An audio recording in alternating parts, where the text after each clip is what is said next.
Hello, boys and girls. It's Mrs. Smith at the Northumberland Public Library, and it's time for story time. Let's sing our hello song together. Are you ready?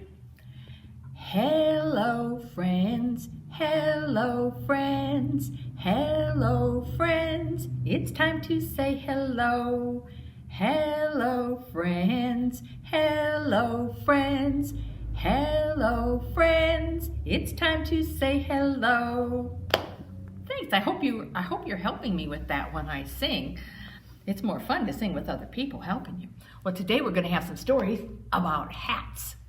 Caps is what a little bit older name maybe. We don't call them caps quite as often as we used to. But our stories today are about hats. So we're going to start out with a real simple little story about a little girl named Zoe and all the hats that she has. I wonder how many hats you have at home that you can. This one is called Zoe's Hats, and it's by Sharon Lane Holm, and it's from Boyd's Mill Press. Personally, I really like the one on the title page here because I like the hats with the cherries. So here's Zoe's hats.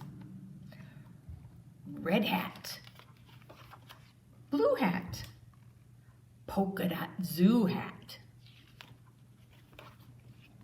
brown hat, green hat, plaid, white hat,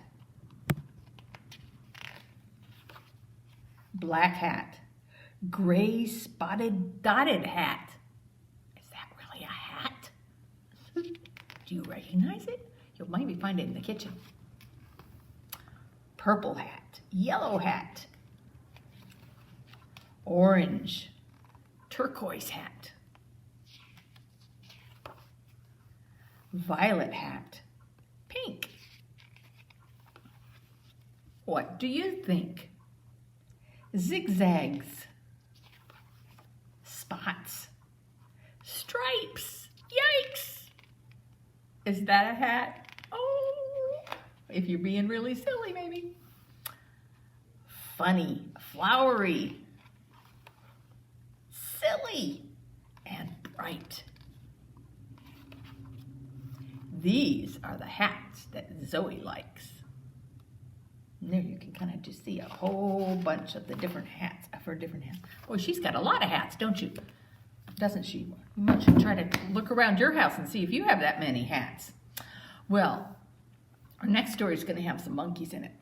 So we can't do a story with monkeys in it without doing 5 little monkeys jumping on the bed, right? So you want to help me first count the monkeys when I put them up on the bed? Let's count them together. 1, 2, they're really silly. They look like they're jumping, don't they? 3, I should have put them there. Whoopsie. 4, 5, and they're all jumping on the bed. So are you ready to help me? Because I know most of you know this one, so you help me. So we've got 5 little monkeys jumping on the bed. One fell off and bumped his head. Mama called the doctor, and the doctor said, "No more monkeys jumping on the bed." 4 little monkeys jumping on the bed. One fell off and bumped his head. Mama called the doctor, and the doctor said, "No more monkeys jumping on the bed." 3 little monkeys jumping on the bed. One fell off and bumped his head. Mama called the doctor, and the doctor said, "No more monkeys jumping on the bed." 2 little monkeys jumping on the bed. One fell off and bumped his head. Mama called the doctor, and the doctor said, "No more monkeys jumping on the bed." 1 little monkey jumping on the bed. He fell off and bumped his head. Mama called the doctor, and the doctor said, "Put those monkeys back to bed." So we put them back to bed since the doctor told us to. I don't know if they can lay, let's see. Let's see if they can lay down and rest in bed. I think the doctor wants them to rest after bumping their heads. You know, I'm not sure if they'll all fit. We tried to make a big bed. Oh, there we go. Now they're out, can rest and make their heads feel better. So, our book with monkeys in it is one you may know too, but it's always good to read again. It's called Caps for Sale, a tale of a peddler, some monkeys, and their monkey business. Do you know what a peddler is? That's not a word we use very much anymore. Peddler is somebody who goes around and sells things, like a salesman. And this book is written by an author whose name is a little tricky. Esfer Slobotkina, I hope. That's a little tricky one. And this is comes from HarperCollins. So here is Caps for Sale. Once there was a peddler who sold caps. But he was not like an ordinary peddler, carrying his wares on his back. He carried them on top of his head. First, he had on his own checkered cap. Then a bunch of gray caps, then a bunch of brown caps, then a bunch of blue caps, and at the very top, a bunch of red caps. He walked up and down the streets, holding himself very straight so as to not upset his caps. As he walked along, he called, "Caps, caps for sale, 50 cents a cap." One morning, he couldn't sell any caps. He walked up the street and he walked down the street calling, "Caps for sale, 50 cents a cap." But nobody wanted any caps that morning. Nobody wanted even a red cap. He began to feel very hungry, but he had no money for lunch. "I think I'll go for a walk in the country," said he, and he walked out of town, slowly, slowly, so as to not upset his caps. He walked for a long time until he came to a great big tree. "That's a nice place for a rest," thought he. And he sat down very slowly under the tree and leaned back little by little against the tree trunk so as not to disturb the caps on his head. Then he put up his hand to feel if they were straight. First his own checkered cap, and then the gray caps, then the brown caps, then the blue caps, then the red caps on the very top. They were all there, so he went to sleep. He slept for a long time. When he woke up, he was refreshed and rested. Do you see anything wrong, though? But before standing up, he felt with his hand to make sure his caps were in the right place. All he felt was his own checkered cap. He looked to the right of him, no caps. He looked to the left of him, no caps. He looked in back of him, no caps. He looked behind the tree, no caps. Then he looked up into the tree. And what do you think he saw? On every branch sat a monkey. On every monkey was a gray or a brown or a blue or a red cap. The peddler looked at the monkeys. The monkeys looked at the peddler. He didn't know what to do. Finally, he spoke to them. "You monkeys, you," he said, shaking a finger at him. "You give me back my caps." Can you shake your finger at the monkeys? But the monkeys only shook their fingers back at him and said,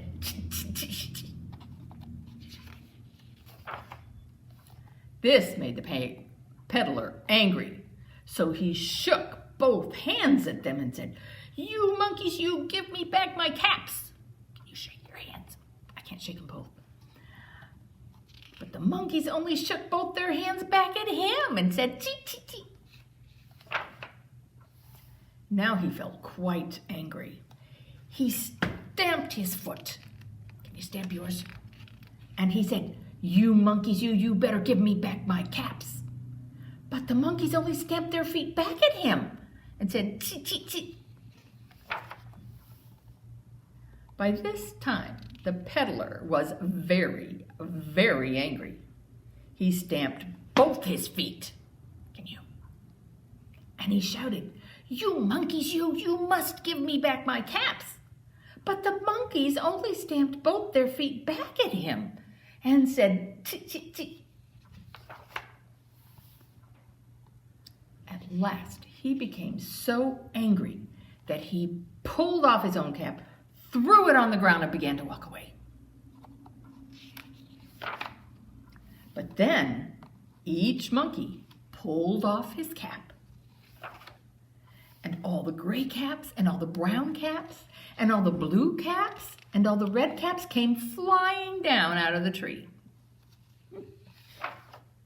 So the peddler picked up his caps and put them back on his head. First his own checkered cap, then the gray caps, then the brown caps, then the blue caps, then the red caps on the very top. And slowly, slowly, he walked back to town calling, "Caps for sale, 50 cents a cap." The end. That's a really fun story, isn't it? My goodness. Well, uh-oh.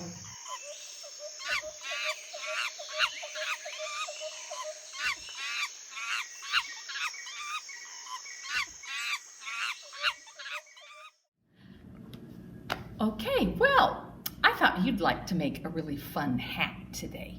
So, do you like my monkey hat? You can make a monkey hat like this and you can be the silly monkeys at home. So here's what you do to make your hat. You've got 2 strips of paper like this in your craft bag that you picked up at the library to go along with story time. And on the front, first you're gonna make the face. So I gave you a pattern for the mouth and ears if you want to use them. But a lot of you will be able to just cut it by yourself. So there's a lighter piece of paper that you can cut the mouth out of and then draw his mouth on there. And you'll need a little bit of that for the ears and a little smaller size of the ears out of the dark brown paper to make ears too. But first you'll glue the mouth on, glue the eyes on, and then have somebody help you staple it together and fit it around your head so it fits kind of like mine. And then once you have it fit around your head and you know how big it's going to be, then you can glue your ears together and stick them on the side. It's just a fun hat. When I wear this hat walking around the library, I get laughs all the time. So it's a fun hat to do. So that's all we have for today. You ready to sing our goodbye song with me? Okay.